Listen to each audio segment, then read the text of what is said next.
Regardez quelque chose qui m'afflige tous les jours, c'est la façon dont les grandes affaires diplomatiques sont traitées aujourd'hui par les hommes politiques français, par Twitter, en quelques phrases. Il faut dénoncer l'accord de 68. Attendez.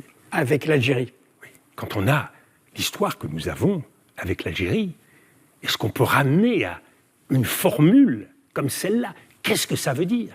Il faut supprimer l'accord de 68. Mais quoi? Ça veut dire quoi? Ça veut dire quoi? Ça veut dire, en gros, il faut donner un coup à l'Algérie. C'est ça une diplomatie, c'est ça une politique vis-à-vis d'un pays avec lequel nous sommes liés par la culture, par l'histoire, par la géographie. Par le peuple. Par le peuple. On ne peut pas, aujourd'hui, prétendre parler au monde en employant uniquement le langage de la surenchère. Parce que derrière cela, on le voit bien, il s'agit d'appuyer sur une touche pour dire surenchère. Exclure, éloigner, marquer de la fermeté, ce sont des marqueurs politiques. Vous voyez, cette société où on progresse dans les sondages, on progresse dans les vues et dans les likes, parce qu'on emploie les bons marqueurs.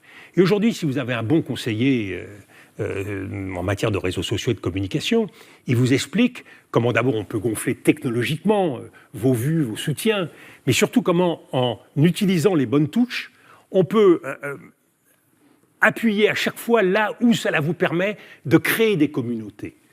Le président de la France ne doit pas être l'élu des communautés. Il doit être l'élu des citoyens. Il doit être l'élu du peuple français. Et c'est une des grandes erreurs des hommes politiques. Emmanuel Macron a cru pouvoir adopter sur à peu près tous les sujets, toutes les positions à la fois. Tout simplement parce qu'il se dit, tout le monde ne regarde pas les mêmes médias, et si je dis du bien d'Israël dans un certain média, je peux dire du mal d'Israël dans un autre, et puis du bien de la Palestine, et puis etc. Pareil pour l'Ukraine, faut-il envoyer des troupes ou pas? On peut tout dire et n'importe quoi. Dogme de l'en même temps. Non. Non. La politique doit permettre d'établir un lien entre un homme et un peuple à travers une responsabilité de conscience de part et d'autre. Et ce n'est pas 1000 mesures qui vont de façon pavlovienne permettre aux Français « Ah, il est pour ceci, pour la fin de vie, il est contre ceci, ah, très bien ».